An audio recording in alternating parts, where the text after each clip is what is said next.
नमस्कार, मैं दीपक शर्मा और मेरे यूट्यूब मंच पर आपका स्वागत। दोस्तों, क्या देश की सबसे प्रीमियर जांच एजेंसी ईडी यानी एनफोर्समेंट डायरेक्टरेट मोदी और शाह के इशारे पर, प्रेशर पर विपक्ष के नेताओं को टारगेट करती है, उन्हें फंसाती है? और क्या बिना सबूत के, बिना पुख्ता सबूत के MP, MLA, MLC, minister, chief minister इनको गिरफ्तार किया जाता है, जेल भेज दिया जाता है? और क्या यह बात सच है कि 99% 99% ऐसे मामलों में जो नेता हैं, विपक्षी नेता हैं, इनको बेल मिल जाती है, जमानत मिल जाती है और जो मुकदमे हैं उनसे ये छूट जाते हैं, बरी हो जाते हैं? और क्या ये बात एकदम सही है कि अगर 100 मामले हैं, पॉलिटिकल केसेस हैं, 100 पॉलिटिकल केसेस हैं, तो ईडी, मोदी जी की ईडी आज के दौर में सिर्फ 1% मामले में सजा कर पाती है? अब दोस्तों, ईडी पर ये आरोप मैं नहीं लगा रहा हूं और ना ही जो विपक्षी नेता हैं, चाहे वो राहुल गांधी हों या तेजस्वी यादव हों या केजरीवाल जैसे भुक्तभोगी हों, ये आरोप वो नहीं लगा रहे हैं, ना मैं लगा रहा हूं। ये आरोप, या बल्कि ये कहूं, ये सच्चाई बयान करी है मोदी जी के मंत्री, मोदी सरकार में वित्त राज्य मंत्री पंकज चौधरी ने, और सारे आंकड़े और तथ्य सदन में रखे हैं। अब दोस्तों, पंकज चौधरी साहब जो हैं, ये वित्त मंत्री, फिनेंस मिनिस्टर निर्मला सीतारमण के सहयोगी हैं और वित्त मंत्रालय, फाइनेंस मिनिस्ट्री में ही एनफोर्समेंट डायरेक्टरेट आता है, देश की सबसे बड़ी एंटी करप्शन एजेंसी आती है। जाहिर तौर पर इनके अंडर में ईडी है, तो इन्हीं से सवाल किया गया राज्यसभा में कि भाई पंकज जी, ये बताइए जरा, वित्त मंत्री जी, ये बताइए कि पिछले 10 वर्षों में जब से मोदी जी गद्दी पर बैठे हैं, कितने MLA, MLC, MP, member of parliament, Rajya Sabha, Lok Sabha, कितने पॉलिटिकल लीडर्स को ईडी ने, आपकी ईडी ने गिरफ्तार किया और जेल भेज दिया? ये सवाल पूछा गया। अब क्योंकि लिखित सवाल है दोस्तों, तो जवाब तो देना ही पड़ेगा मंत्री जी को, और जो जवाब था वो वाकई चौंकाने वाला था। जवाब ये था कि 10 वर्षों में जब से मोदी जी गद्दी में बैठे हैं, 193 MP, MLA, MLC, political leaders को ईडी ने जेल भेजा है, गिरफ्तार किया है, मुकदमे दर्ज किए हैं। अब दोस्तों, शुरू में तो मोदी जी थोड़ा सा रुक कर आगे बढ़े, लेकिन सेकेंड टर्म के बाद, 2019 के बाद, और जब धीरे धीरे 2024 का लोकसभा का चुनाव नजदीक आने लगा, तो मोदी और शाह को ईडी की असली ताकत समझ में आई और यहीं से केसेस बढ़ने लगे। अगर आप आंकड़ा देखेंगे, बड़े चौंकाने वाले हैं। 2022 में 26 पॉलिटिकल लीडर्स, इसमें मंत्री भी हैं और एमपीज भी हैं, सब हैं, 26 नेताओं के खिलाफ मुकदमे दर्ज हुए। 2023 में संख्या 32 बढ़ गई और 2024 लोकसभा से पहले, यानी 3-4 महीने, ये संख्या 27 हो गया। यानी कुल मिलाकर आखिरी 2-2.5 साल में लाइन लग गई विपक्षी नेताओं की। 85 नेता, लीडर, जिसमें एमपी हैं, जिसमें आप कह सकते हैं, अगर मैं नाम रखूं, जैसे महाराष्ट्र के पूर्व गृह मंत्री अनिल देशमुख हैं, उसमें कैबिनेट मंत्री वहां पर रहे महाराष्ट्र के नवाब मलिक हैं, उसमें दिल्ली के डिप्टी सीएम मनीष सिसोदिया हैं, चीफ मिनिस्टर अरविंद केजरीवाल हैं, उसमें संजय सिंह जैसे नेता हैं, उसमें झारखंड के सीएम हेमंत सोरेन हैं, उसमें इसी फहरिस्त में जेडीयू, जब नीतीश कुमार अलग होने से पहले जेडीयू के नेता हैं, आरजेडी के नेता हैं, बीआरएस जो केसीआर की पार्टी, उनकी बेटी को जेल भेज दिया गया था, तृणमूल कांग्रेस से तो थोक दर्जनों नेता जो जेल भेजे गए, फिर उद्धव ठाकरे की शिवसेना है, शरद पवार की एनसीपी है, 2 दर्जन से ज़्यादा प्रोमिनेंट नेताओं को जेल भेजा गया, गिरफ्तार किया गया, मुकदमे दर्ज हुए, छापे मारे गए, फॉल्स केस में फैब्रिकेट किया। मैं नहीं कह रहा हूँ, कोर्ट्स कह रहे हैं, जिन्होंने हेमंत सोरेन को छोड़ा या बाकी नेताओं को छोड़ा, कि ये केस फैब्रिकेटेड थे। अब दोस्तों, एक और चौंकाने वाली बात आपसे साझा करने जा रहा हूँ, ऐसी बात जिससे ईडी की पूरी पोल ही खुल गई। दरअसल जब मंत्री जी से पूछा गया कि भाई ये जो 193 केसेस हैं, 193 केसेस जो आपने पॉलिटिकल रजिस्टर किए, जो केस दर्ज किए आपने, इसमें सज़ा कितनों में हुई? कितने मामले अदालत में गए जहां पर ईडी ने सजा दिलाई, जहां सबूत सच्चे निकले, सबूतों को अदालत ने माना और सजा दी? ऐसे कितने मामले थे? और मंत्री जी की हवा निकल गई इसमें। लेकिन जवाब तो रखना था, क्योंकि लिखित सवाल है तो लिखित जवाब देना ही पड़ेगा। और जवाब है 193 में सिर्फ 2 मामलों में सजा हुई है, ओनली 2। अगर आप परसेंटेज निकालें कन्विक्शन का, यानी सजा की दर निकालें, तो 1% है, 1%।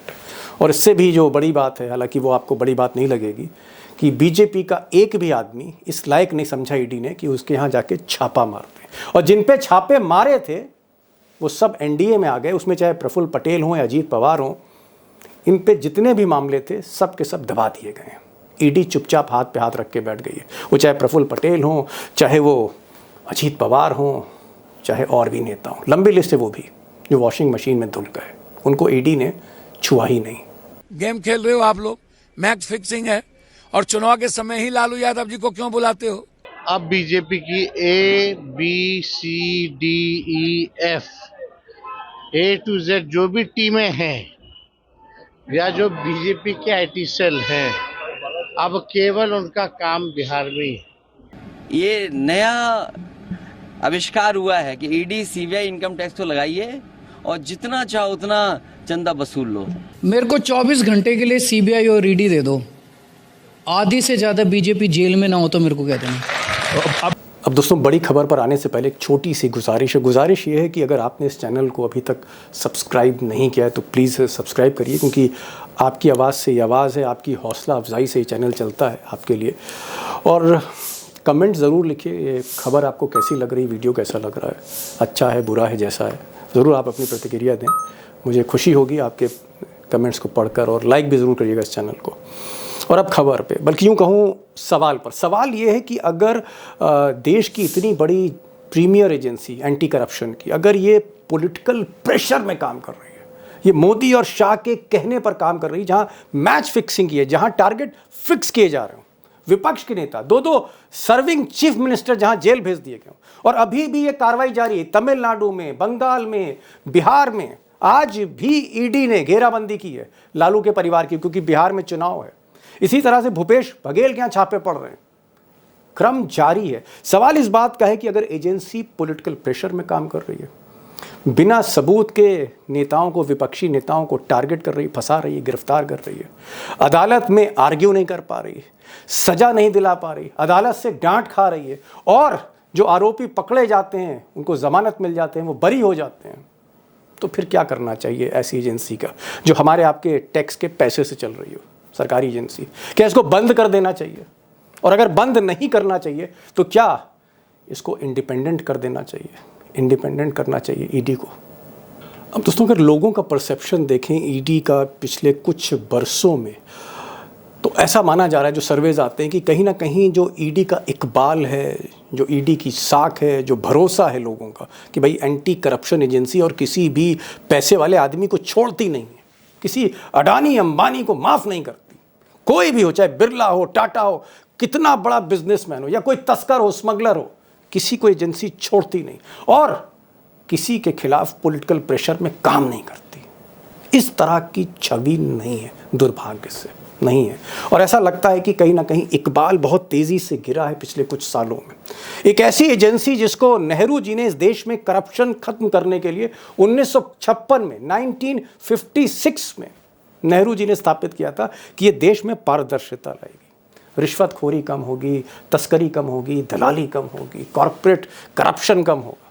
नेहरू जी ने ये सोच के बनाया था। तो आखिर आज उसकी साख, आप कह सकते हैं, अर्श से फर्श पर कैसे आ गई? What is the solution? Solution क्या है? फॉल्ट लाइन कहाँ पर है? अब दोस्तों, ऐसा नहीं है कि ईडी में सारे अधिकारी, जितने भी आईपीएस ऑफिसर हैं, छोटे लेवल पे, मिड लेवल पे आईपीएस ऑफिसर हैं, या इनकम टैक्स से जा रहे हैं, या फिर कस्टम से जा रहे हैं, सारे के सारे ऑफिसर्स ने घुटने टेक रखे। ऐसा भी नहीं है। सवाल इस बात का है कि जो डायरेक्टर है, जो टीम लीडर है, जो ईडी का डायरेक्टर है, जो ईडी का बॉस है, उसका चुनाव जिस तरह होता है, उसकी नियुक्ति जिस तरह होती है, वहीं से खेल शुरू हो जाता है। और नियुक्ति कौन करता है? सिर्फ और सिर्फ मोदी जी। मोदी जी की मर्जी पर नियुक्ति होती है। जो कैबिनेट कमेटी ऑन अपॉइंटमेंट्स हैं, जिसमें मोदी जी हैं और जिसमें अमित शाह साहब हैं, ये चुनते हैं। और चुनते कैसे? एक पैनल से चुनते हैं। ईडी के डायरेक्टर को कौन चुनता है? पहले एक सिलेक्शन पैनल बनाया जाता है। उस सिलेक्शन पैनल में चीफ विजिलेंस कमिश्नर हैं, वो भी सरकार के अंडर में, होम सेक्रेटरी हैं, वो भी इस पैनल में, वो अमित शाह के अंडर में। रेवेन्यू सेक्रेटरी हैं वो निर्मला सीतारमण के अंडर में, और एक DOPT कार्मिक मंत्रालय के सचिव हैं जो सीधे प्रधानमंत्री के अंडर में। तो प्रधानमंत्री, गृह मंत्री, वित्त मंत्री, इनके सचिव एक सिलेक्शन पैनल बनाते हैं, और उस सिलेक्शन पैनल में जो 3-4 नाम होते हैं उसे मोदी जी चुनते हैं। मोदी जी चुनते हैं, हैंड पिक करते हैं कि अब ये आदमी बनेगा। और सवाल ये है कि जब मोदी जी चुनेंगे तो फिर मोदी जी के इशारे पे ही काम होगा। और ऐसा हमने देखा है, जैसे मिसाल के तौर पर ये आप तस्वीर देखें, संजय मिश्रा साहब हैं, ये 3 बार रिटायर हुए, तीनों बार एक्सटेंशन दिया गया, और बाद में सुप्रीम कोर्ट को कहना पड़ा सरकार से कि भैया देश में और कोई आदमी नहीं है, मिश्रा जी ही हैं। और मिश्रा जी इसलिए हैं क्योंकि सबको अंदर कर रहे हैं, चाहे वो हेमंत सोरेन हो, चाहे केजरीवाल हो, सबको अंदर कर रहे हैं। इसलिए इनाम के लिए आप उनको बार बार रिटायरमेंट के बाद आप एक्सटेंशन दे रहे हैं। बड़ी मुश्किल से ये साहब गए, लेकिन उसके बाद जो साहब आए वो भी मोदी जी के आदमी थे। तो ईडी में जो सबसे बड़ी फॉल्ट लाइन है, जो सबसे बड़ी कमी है, कि जो चीफ है वही मोदी जी का आदमी हो जाता है, क्योंकि मोदी जी ही चुनते हैं, मोदी जी ही एक्सटेंशन देते हैं। अब दोस्तों सॉल्यूशन क्या है? ये चीज़ दुरुस्त कैसे हो सकती, इस एजेंसी की साख वापस कैसे आ सकती, इकबाल फिर से बुलंद कैसे हो सकता है? कई लोगों से आज मैंने बात करी जो ईडी में काम करते थे, एक्स ऑफिसर्स थे, वहाँ के सीनियर ऑफिसर्स थे, रिटायर हो चुके थे, या फिर कुछ IPS और IRS ऑफिसर से बात करी। लब्बो लुआब ये है बातचीत का, जो भी 10-12 आदमियों से बात हुई है, कि उन्होंने जो सुझाव दिए उसी का मैं आपको क्रक्स बता रहा हूँ। उनका ये मानना है कि भाई देखिए, जो अपॉइंटमेंट का तरीका है कि प्राइम मिनिस्टर की कमेटी अपॉइंट करती, ये बंद होना चाहिए। अगर ये होता रहेगा तो कभी भी यहाँ पर निष्पक्षता आ ही नहीं सकती। तो उन्होंने सुझाव दिया कि साहब प्राइम मिनिस्टर क्योंकि लीडर ऑफ द गवर्नमेंट हैं, एग्जीक्यूटिव हेड हैं, तो प्रधानमंत्री भी रहें उस कमेटी में, लेकिन उसमें Rahul Gandhi leader of opposition भी रहें, उसमें चीफ जस्टिस ऑफ इंडिया भी रहें, चीफ जस्टिस रहें, नेता विपक्ष रहें और प्रधानमंत्री, ये तीनों मिलकर किसी न किसी काबिल आदमी को ये चुनाव करें, ईडी का डायरेक्टर बनाएं। और उसके बाद जो सबसे बड़ी बात है, 3 साल का फिक्स टेन्योर हो, उसे कोई हटा नहीं सकता। और सबसे बड़ी बात, जब वो आदमी 3 साल के बाद रिटायर हो तो कोई एक्सटेंशन नहीं हो, वरना एक्सटेंशन का लालच होगा तो फिर वो मोदी जी के साथ चला जाएगा। और उसके बाद जब वो रिटायर हो जाए 3 साल के बाद, तो अगले 5 साल तक रिटायरमेंट के बाद उसको किसी सरकारी पद पर बैठने नहीं देना, मतलब कोई भी पोस्ट रिटायरमेंट बेनिफिट नहीं देना है। अगर ऐसा होता है तभी आदमी ईमानदारी से काम करेगा, फर्जी केस रजिस्टर नहीं करेगा, फर्जी लोगों पर मुकदमा नहीं करेगा, बिना सबूत के किसी को जेल नहीं भेजेगा और डांट भी नहीं खाएगा।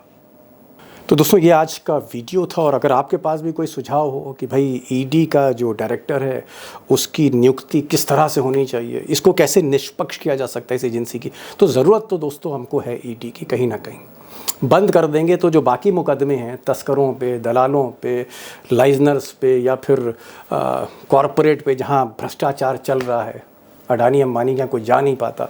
अगर आपको एक सशक्त ईडी चाहिए देश में जो भ्रष्टाचार की स्थिति है, तो ज़रूरत तो है, लेकिन वो निष्पक्ष कैसे हो, कैसे उसको हम पावर के साथ डिटैच कर सकें। अगर आपके पास कोई सुझाव हो तो मैं स्वागत करूँगा, वेलकम करूँगा उसको।